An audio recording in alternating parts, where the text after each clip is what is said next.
Oh, we're on. We're on, baby. We're on. I see lemons juggling. Let's go. I'm flexing right now. Yes. This is episode 1 for Fireside, gents. Congrats. This is it. We're live. Season 4. Perfect. Yeah, I was a little confused because I wanted to, denote that this was episode 1, but this is kind of episode like 47, really, for the podcast. Right. But this is episode 1 with our new launch here on Fireside. So, and this season we're going to be digging into bourbon. Steve, I felt dumb because I was like, why is whiskey called bourbon? I'm sure you have the answer for this. Bourbon is a category of whiskey. Yes. So there are whiskeys from around the world that are made from cereal grains. So that can be corn, barley, rye. So there's Irish whiskey, there's Scottish whiskey, American whiskey, which can be rye or bourbon. So it's just a category within it. And the reason why we're doing bourbon is because for a year on the other format, we have been talking and Ali has been asking a lot of questions. Why? I have questions. What specific bourbon? What should I be buying? What should I be drinking? What should I make cocktails with? And we came up with the idea of styles first. And then we realized there's no way we can cover all of this in one episode. So I've broken this down. So this is going to be 8 episodes. Ali's cooking for 3. We have a very cool ending to this where we're going to do a blind tasting with you guys to figure out what style you like and what price point. And then I broke bourbon down into roughly 4 episodes because we can't cover everything in one. So today we're going to talk really generically the laws of bourbon, mash bills of bourbon, so almost a style episode. And we're going to make a cocktail. Okay that I'm already lost. Mash bills. I was a little shaky at cereal, to be honest, but I know we'll get there.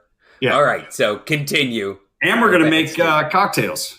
So I'm going to make one cocktail, kind of I don't know if it's a crossover cocktail. I'm making a Manhatten, but I'm using bourbon, although some people prefer, and the original recipe is rye.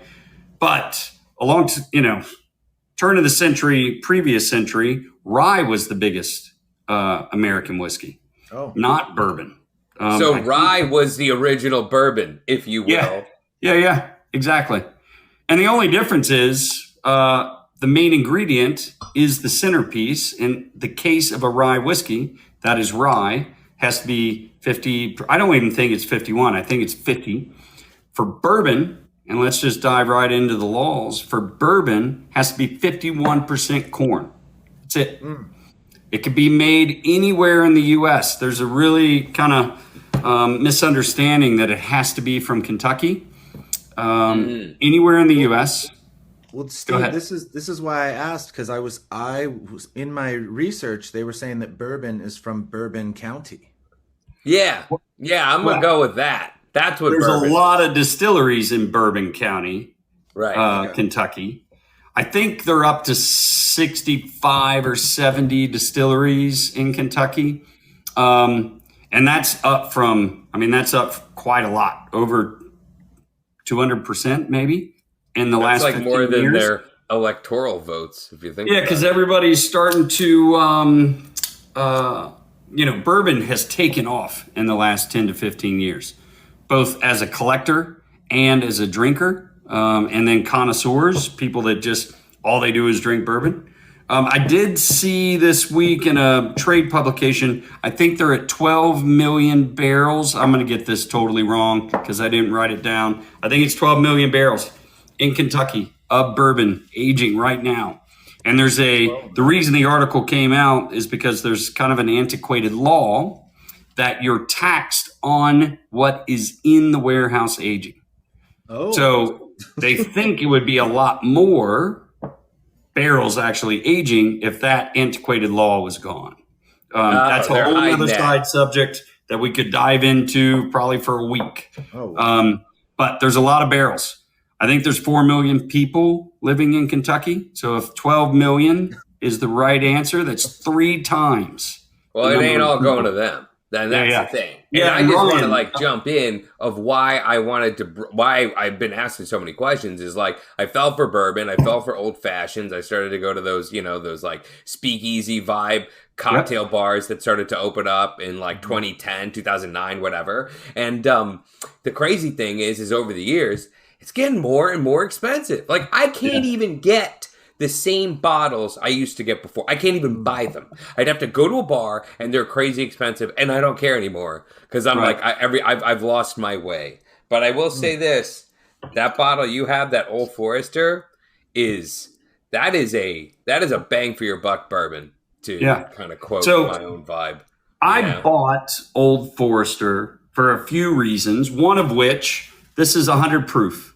And we're going to talk about proof and what that means. I like using higher proof for cocktails. It's a little more assertive than say... Here's the first pro move. I hope people will write that down. Buy a higher proof for cocktails. But that's a good point. Tell me why, though.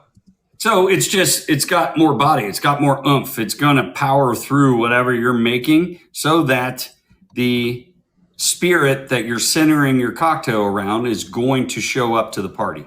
I don't want to mask the spirit that we're using by too much sugar or sweetness or mixers or whatever. I don't ever use Coca-Cola for a cocktail.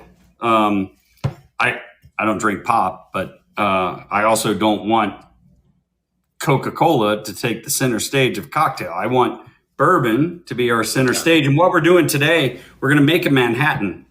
And the second reason I used this one today, I'm cracking the cap on this too for the episode. Okay. The other laws within whiskey or bourbon production all pertain to proof. So distillation, the max you can come off of that still can be 160 proof, so 80% alcohol. And that's really so that you're not just getting a neutral grain spirit, you still have character left inside that distillate so that you're protecting the quality of the bourbon product. Going into barrel, the max can be 125. So that's 62.5% alcohol. And that's mainly because after all those years in Kentucky, hot, humid, sweaty summers, all the water starts evaporating and then it's just going to be too hot coming out of the barrel. So you have to protect that early. Bottling, here's another, this is like a consumer protection thing. You have to bottle at a minimum of 80 proof. So that's 40% alcohol. Anything lower for bourbon, it's all water. It's going to be kind of boring. The only other rule is 100% new oak charred barrels. So they have to be charred, fire toasted. They have to be brand new on the inside of the barrel. On the inside, yeah. Okay. They actually set the barrel over a flame and it burns the wood on the inside. And there's really a practical reason for this. There might be a lot of discussion about this, but the charcoal actually, like charcoal filtration, is filtering the liquid as it goes in and out of the barrel. So you're getting rid of impurities naturally from the charcoal. Yeah, interesting. I thought it was you're barbecuing this mash, this whiskey mumbo jumbo. Is that what I was at a Scotch event. They were trying to explain the smoke too, and I'm like, I guess it sounds cool, but so that's like part of it. So once you get in the barrel, you got to light up some Kingsford briquettes, and then it cooks. Is that what you're telling me? Yeah, you're basically firing. You set the inside of the barrel on fire, in theory, and it gets a really thick charcoal coating on the outside. And then that spirit that you put in the barrel, it goes into the warehouse, and then it's really cool and cold in the winter. So it contracts, comes back out. It gets really hot and humid in the summer. So it actually leaches into the barrel. It extracts color and flavor. It's filtering out the impurities. So that's why you're using 100% charred new oak barrels. You can only use that barrel one time. Was a pyromaniac for sure. They were just like, they had a torch and they were just like, let's light this on fire. Yeah. However, this was invented is insane. I mean, and the Scotch thing I heard too was the same kind of thing. Like, I'm like, the place is on fire. Call the fire department. You know, and it's like, and then all of a sudden, this great. Let's make a drink with it. Yeah. There's actually some practical reasons to a lot of this. I'm guessing that because bourbon used to be shipped in the barrel. Yeah. Just shipped around. So I'm betting that somebody shipped in a brand new barrel because all their old barrels were used. Right. And then the person that it was delivered to was like, holy crap, that was the best whiskey ever produced. And the only variable was that it was shipped in a brand new barrel. That I'm just completely guessing. Probably read stories about this. There's probably 1,000 reasons for this. Yeah, a lot of failures along the way. Those are the laws of bourbon. They are. Yeah, those are it. Made in the USA, 51% corn, brand new, 100% charred new oak, and then the proofing reasons. There are some weird terminologies that you've probably seen. Sour mash. Yeah. That just means sourdough bread. So you take some of the old batch and you throw it into the new batch, into the mash. You're adding acidity, but you're also adding some flavor. So that's what a sour mash means. Like mother dough, mother sourdough mash. bread, and he always has sort of like an eternity sort of starter in his fridge. Yeah, right? The starter. That's what it is. Yeah. Same thing. What you said is 51% corn. So what's the rest of it? Is the rest of it wheat, rye? What's that? Very good What other question. Cereal? Captain Crunch? Very good question. So we'll get to mash bills a little when we start talking about this and make the cocktail. And then we're going to have a whole episode down the road on styles, how we get to styles. But long story short, you can use corn, rye, malted barley, and wheat. Those are your grains. Okay. It's kind of crazy because I don't even know how cereal is made, to be honest. Yeah. So there's really some big gaps over here. But right. Yeah. Seriously. The other two terms you guys have probably seen is straight whiskey. Yeah. And bottled in bond. And these are just... What the hell is that? I thought that was BS. Yeah. So here's the third reason why we're talking proof. So straight whiskey just means these are really consumer protection laws, both of them. So straight means anything aged less than 4 years is straight whiskey. Any grain. So it can be rye, it can be corn. It has to be 160 max. Again, so 80% alcohol coming off of the still.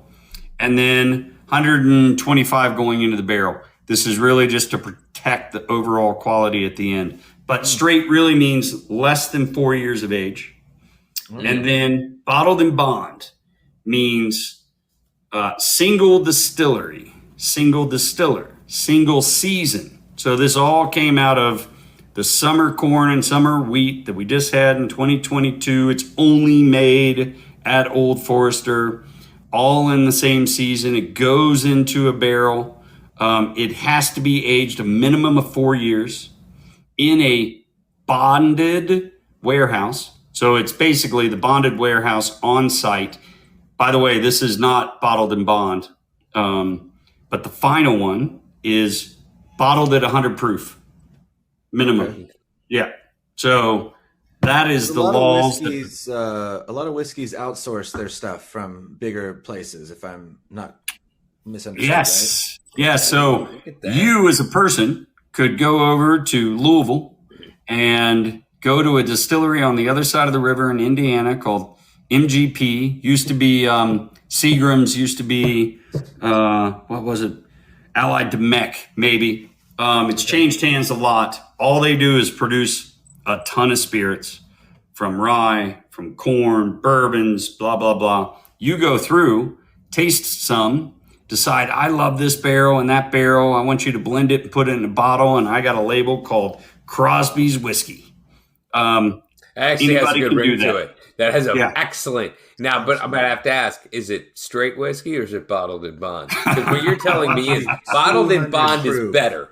Period. Proof. No, so just bottle and bond is something different. It's protected. Better. It's better. It's consumer protection. Way too many things. You upsold me. There's no going back. But Steve, over our past episodes, which are on YouTube, we have all of our old episodes on YouTube on our YouTube page. You have mentioned Old Forester, along with Four Roses and some other ones, but really Old Forester is kind of. I'm not surprised that this is the first one being featured today. So let's dig into the Old Forester a little bit. Yeah. So, and we can talk about mash bills too, but the reason why I chose Old Forester is something Ali touched on. Bourbon has been creeping up in price for the last decade and a half, maybe since 2010. The 100 proof, this was $28 for a 750. That's a big bottle. That's like a liter. Well, no, it's $750. Oh, 28? Old Forester's always been inexpensive and delicious as far as the 100 proof. Yeah, it's the 100 proof. That's why it's a little more. Yeah. And that's why we picked it, Ryan. There are value bourbons that are of a high quality. We're not talking McCormick where it burns your throat and esophagus and stomach as it's going down. We're not glowing. We just lost our endorsement from McCormick. We just lost 3 organs too. I know. Yeah, this is a quality. So a handle of just the regular Old Forester is about $7 more. That comes in at 86 proof. It's the Old Forester 86. Yeah. It's one step below this. For a 1.75, it's about $35. Wow. I did the 100 proof because of the cocktails. Okay. Yeah. And I'm going to use this for the cocktails the whole season. We're going to have 4 episodes, 4 cocktails, straight $28. You'll get about, depending on how much whiskey you use, 12 to 18 cocktails out of one bottle. So it's 24 ounces into 750. In the hands of a bartender. Yes. In the hands of the person who's drinking the drinks, let me tell you, the ratios get messy. I'm thinking 12 cocktails. Yeah. When you get to round 4, you're like, you lose your jib or whatever you call the shot glass thingy. So the other thing Ollie's kind of touched on is styles. What are the other grains? 51% corn, although most whiskeys are around 70%. Rye is the typical second grain, which adds a lot of spice and almost like a lemony character too. There are brands that are built on their styles. So a low rye recipe, which might be 65 to 70% corn, under 10% rye. That's Buffalo Trace, Eagle Rare, and George T. Stagg. Those are the most well-known. 3 great. Your wheated whiskeys, so your second grain is wheat. That's Maker's Mark is the most well-known because they started it in the 80s. They were really the first one to feature wheat. That is 70% corn, 16% wheat, 14% malted barley. We haven't even talked about barley yet. That's really, malted barley is there for enzymes, for mashing, production, and fermentation. That's really the only reason for barley. But the big guys, the most expensive whiskeys, the Colonel Taylor, Pappy Van Winkle, and Weller, those are all wheated whiskeys. Really? So they're outliers. To be honest, they're outliers. Because recipes like this are the most common.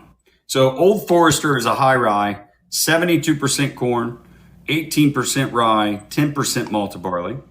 Your other ones are Woodford Reserve is probably the most well-known because of the Kentucky Derby.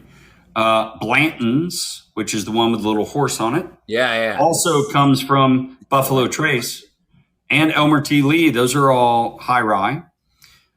You mentioned Four Roses. I still think Four Roses is the coolest distillery in Kentucky because of the transparency of what they're doing. Okay. They tell you their mash bills, their yeast strains, how they're aged, what warehouse, what proof. They are a high rye. So they're up to like 35% in some of their recipes are rye. And we'll dive into, I'll talk about it now. Four Roses does 2 mash bills, a very high rye and a regular 20% rye, and then 5 separate yeast strains. So every yeast strain provides flavor to the overall low wine before it goes through distillation. So they have 10 different recipes at the very beginning, before they even start. They just have 10 recipes. Then we go through fermentation, all the other jazz. We distill it. It's treated. It's put in its own barrel, goes into its own warehouse. They're just a really cool distillery. They're seriously bottled in bond. Yeah. They are like, they're more than bottled in bond. Yeah. Steve, it says a mash bill here is the mix of grains used to make a whiskey. Is this correct? Yeah. Yep. Okay. Yep. Cool. Let's let's talk about Old Forester and let's make the cocktail. Yeah, so this is 72% corn, 18% rye, so a high rye, and then 10% barley.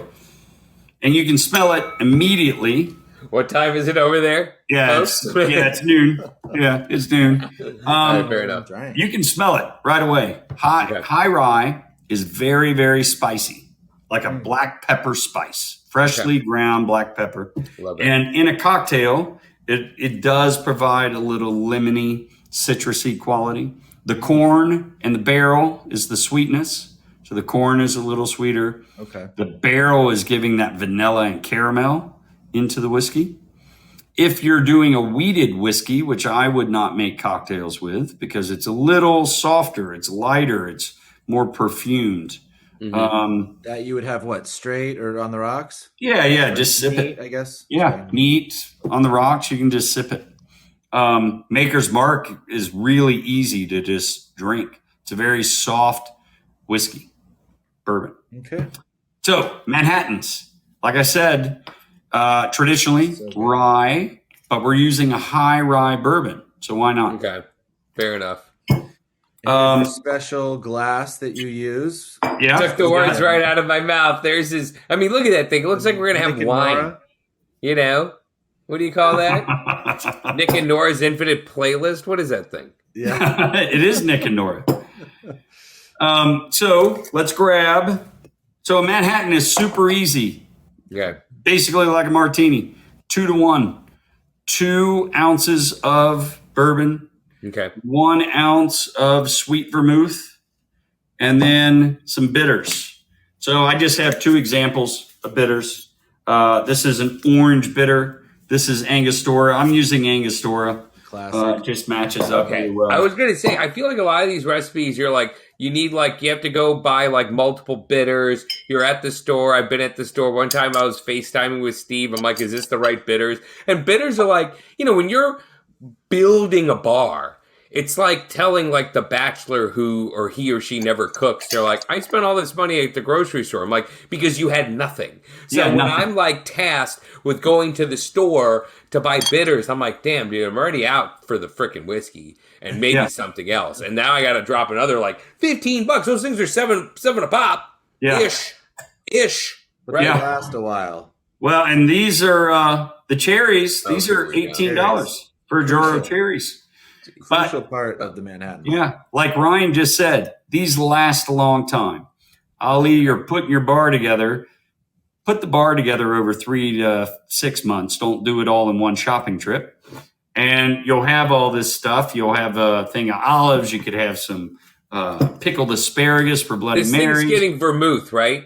Vermouth is in this thing? Yeah. So it's sweet vermouth, except you can make it a perfect Manhattan, just like a perfect martini, and sub in half of the sweet vermouth for a dry vermouth. It just makes it a little drier.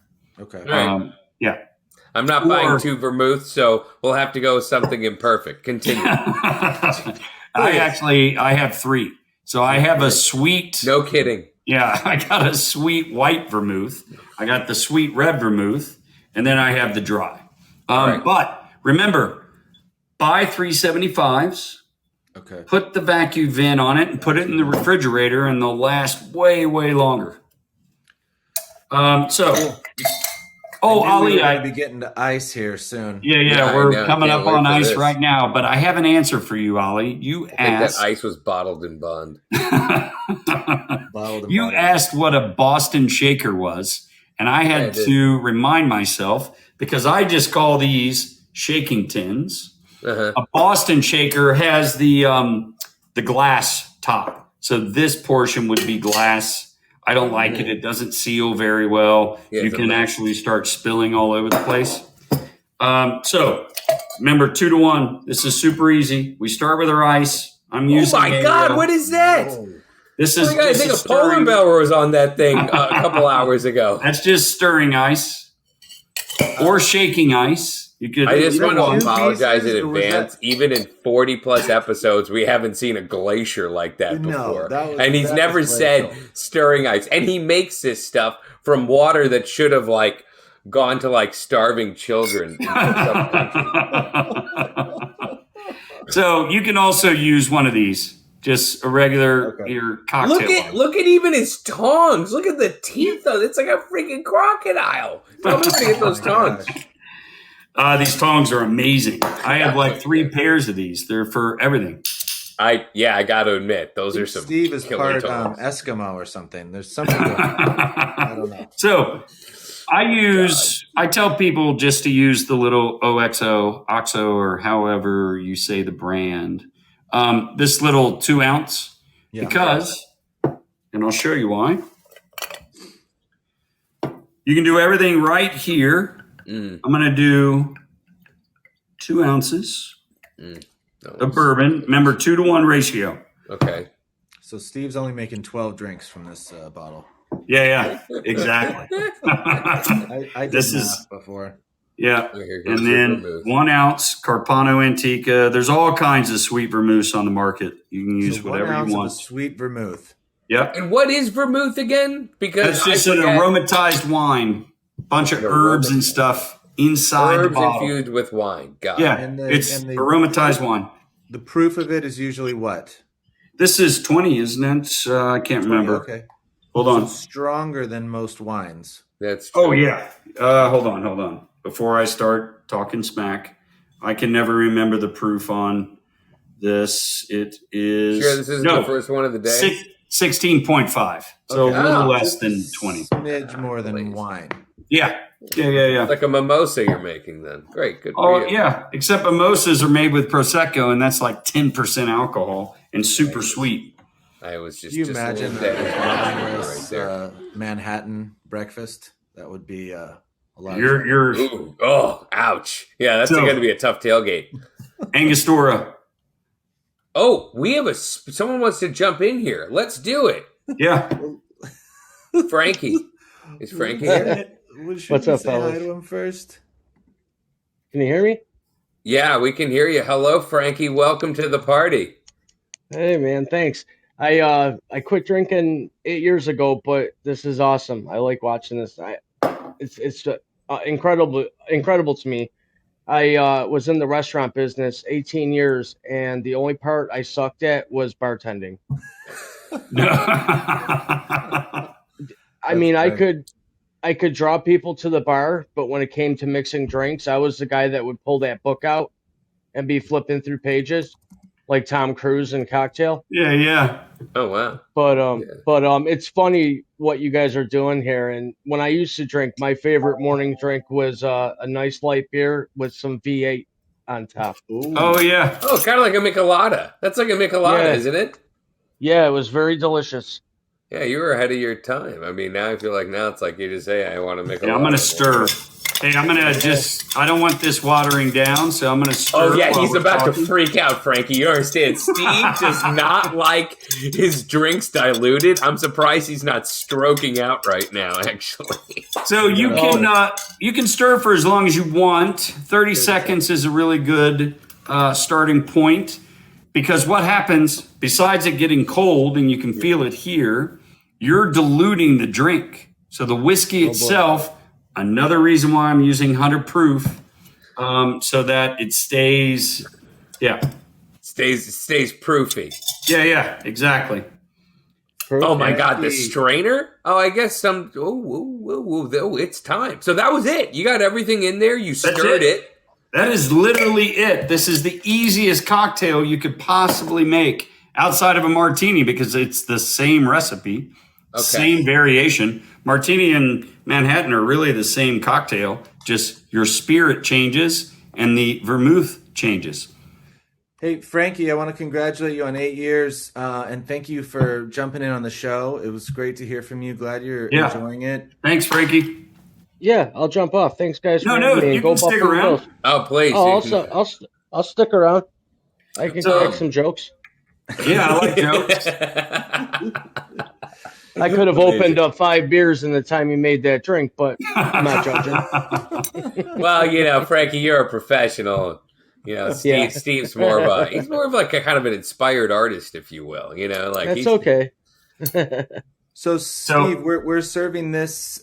This is served neat. We're not doing ice with these Manhattans. Yeah, because you just chilled the cocktail by stirring over the glacier that I showed you guys. Right. I'm adding a cherry because I like cherries. I don't care what anybody says.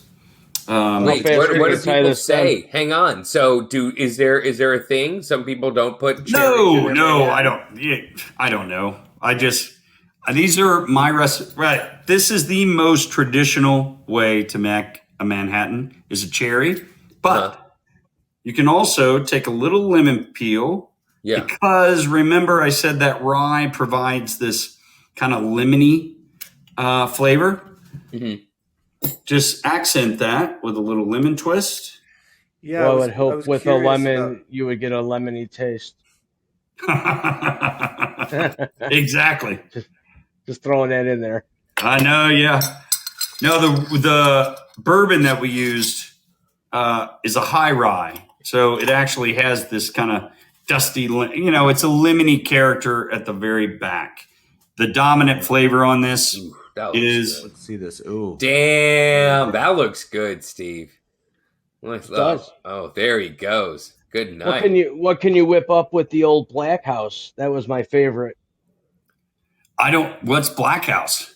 Whoa. You don't know what Black House is? No. Oh man, it's almost like a black licorice anise kind of booze. It's a big German thing. Yeah. So like what, Fernet? I don't know. It was clear.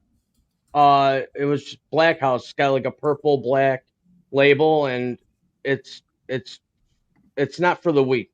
We'll have to check it out. Probably house. Like it's like HAUS. Like it's got some serious welcome to my house. We play our music too loud. Oh, yeah, I see it here. It says it's $25 over at the Bevmo or something. Interesting. Yeah, I've never heard of this. Yeah, this is a German black. It says it's a blackberry schnapps liqueur. Yes, blackberry. Yep. Made by Rumpelmintz producers. I used to throw it over the rocks with a lemon wedge. Oh, there you go. There is something about berry and lemon. It's kind of nice. Even when I was looking at that drink, because it's funny. Like now that I watch you make some of these drinks, it's so much more interesting to really soak in the concept of it versus when you're just staring at a menu. You're at a bar. You're like trying to just go out, like let me just get this or that. Like to put a little more thought into it.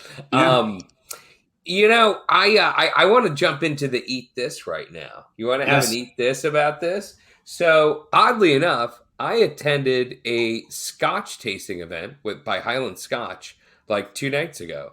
And they paired food with Scotch, which was pretty crazy. I'd never had Highland Scotch before. I'm not really much of a Scotch drinker. It was fascinating to actually have food pairings, right? All of it was served neat. The food pairings were it was from a kind of a fancy high end, if you will, Mexican restaurant. They did a version of Oyster Rockefeller where the breadcrumbs were made with corn masa. There was cilantro on it. It was a grilled oyster. There was a tostada that had like pork belly and chili and stuff like that. They did some delicious marshmallow like panna cotta, like nice. a good combination of just like high end cookery, but with bold flavors. And when you're bringing up the heat of rye or the rye of the rye in these whiskeys, it does make me think, and this is going to be a teaser for next week, of offering kind of like savory dishes, possibly barbecue, but I actually purposefully thinking about things on the sweeter side, knowing that the drink will have just a little bit more heat in there. Like when you mention pepper and stuff, to me, it's like, well, I want to contrast that. So my eat this would be, I've got some ideas on ribs, and it's not Texas barbecue. It would be something far more, actually more like, well, I don't want to give Kansas City?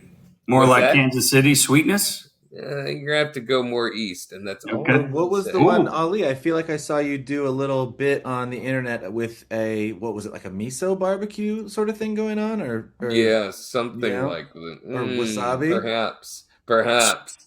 Yeah. So someone has some inside information. You got some really good points there, especially about thinking outside the box. I just want to make one point. The rye doesn't provide heat kind of spice. It's a pepper, like black pepper spice. Where the heat, and you could totally match up some sort of cocktail with anything spicy that you make. So you don't have to think in linear lines with pairing bourbon and bourbon cocktails with different foods.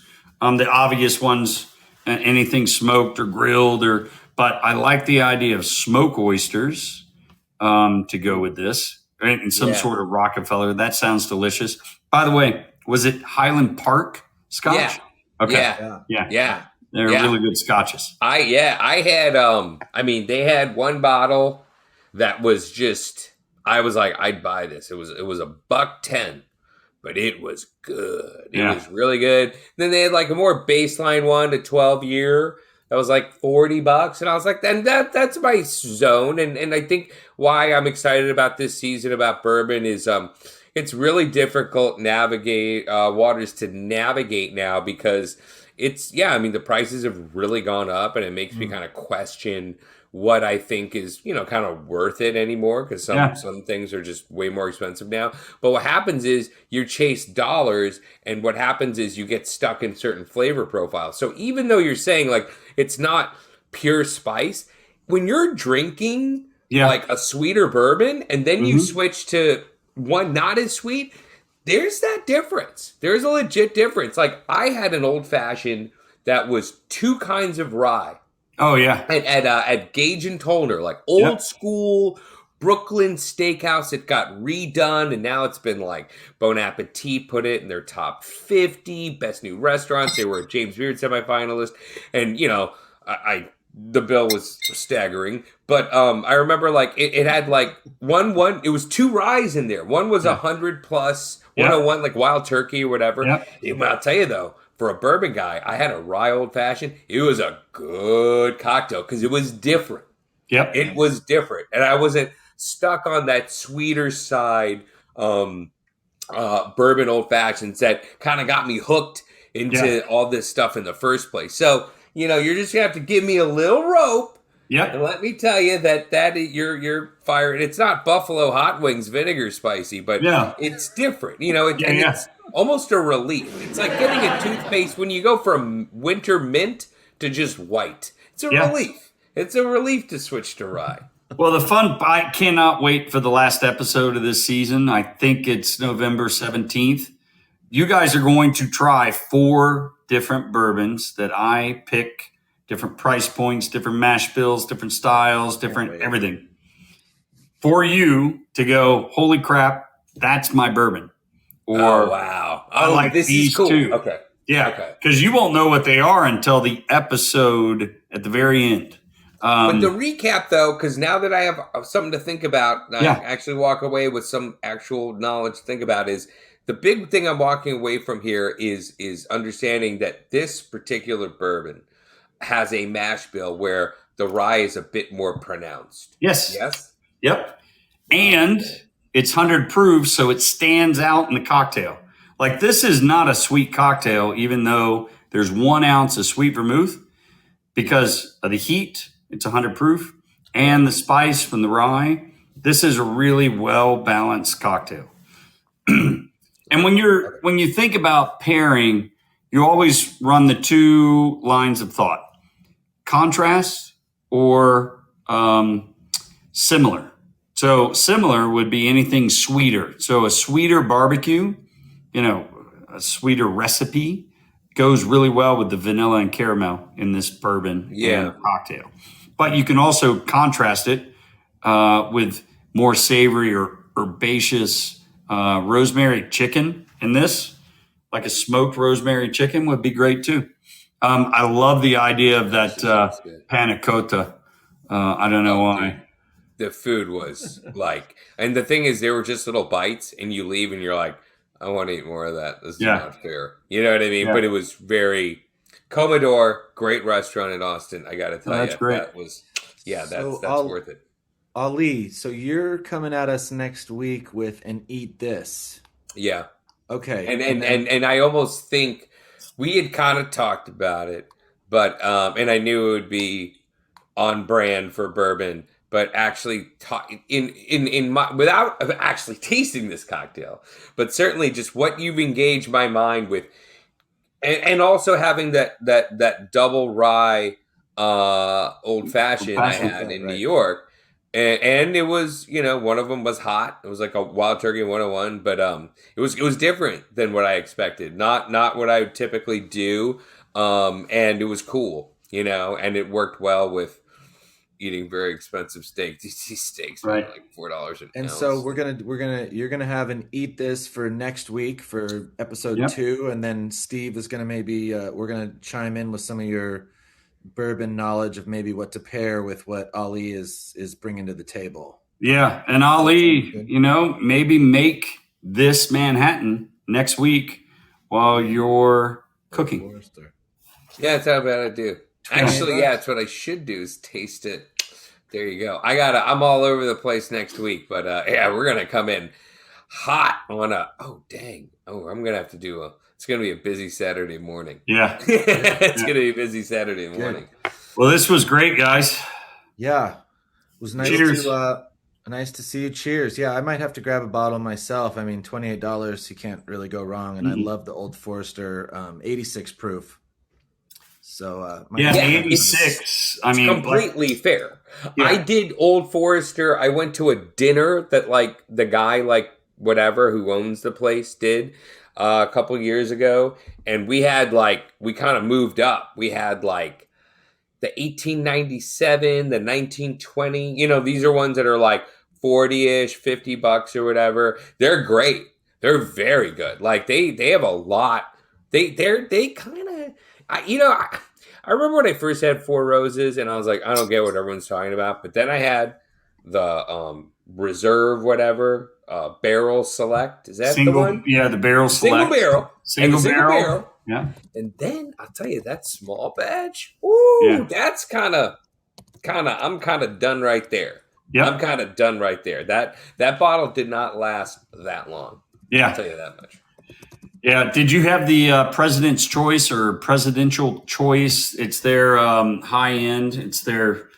I think it's their most expensive. They do. I've only had it once. I don't even see it that often. I remember I walked out of there, and my favorites, you know what? I can literally pull up my blog. I should put that, I need Old Forester. It's funny, I had this dinner, and the food was kind of whatever. It wasn't that great. But the whiskey's fantastic. Yeah. And I subsequently ended up buying a lot of their bottles. I wish I could, share this tag with you guys, or the link. But my favorite was the night, because I like to go bold. My favorite was the 1920, but then there was my second favorite was an 1876 original batch, which was a bit cheaper. These are all especially now they're well into you're definitely landing around 50. The 1920s probably above 50. Yeah, there's the 1897 bottled in bond. Wow, beauty of the internet. But that 1920 Prohibition style, really nice stuff. Yeah. Really nice stuff. But I can't wait to see what you're making next week. 115 proof this was. Yeah. Oh, goodness. Yeah. Yeah. Well, thank you guys so much for this episode. We're right at like 45 minutes, which is like our target. We killed it. Yeah, and thanks for joining, Frankie. Yeah, Frankie. Thanks for joining. Frankie says from Buffalo. That's real good. Yeah, there it is. Let's do a double time right there. There it is. Yeah. I know. So, awesome. Well, cheers, guys. I'm gonna see you guys next week. I'm gonna be reposting this on Fireside, and I'm gonna figure out how to get it to YouTube. Last episode we did, I downloaded it, and this is great about Fireside. I'm gonna give Fireside props for this, but they give you like all the assets for the broadcast, like cool, separated audio, video, guests. So we're gonna still figure out how to do that. We're learning here with our audience. But yeah, we're going to publish this, and people are going to be able to watch this on YouTube and Fireside. So, and don't forget to hit end show when we sign off. One of our test shows, we let run for 5 hours or 8 hours after. Yeah, it was awesome. Yes, indeed. So, all right, guys, I'll see you next week, gentlemen. Steve, thank you so much. Oh, grab some video footage of your bottle and your drink for us so we can post this on TikTok. You guys follow us on TikTok, Instagram, Twitter, whatever your medium is. We're going to be getting more content up there for you guys to engage with us. Thank you so much. Awesome. Eat this, drink that. Well done, guys. Steve. 100 proof for cocktails. I'm writing that one down for sure. Yeah. I get it. You get it. Cheers, y'all. All right. See you guys.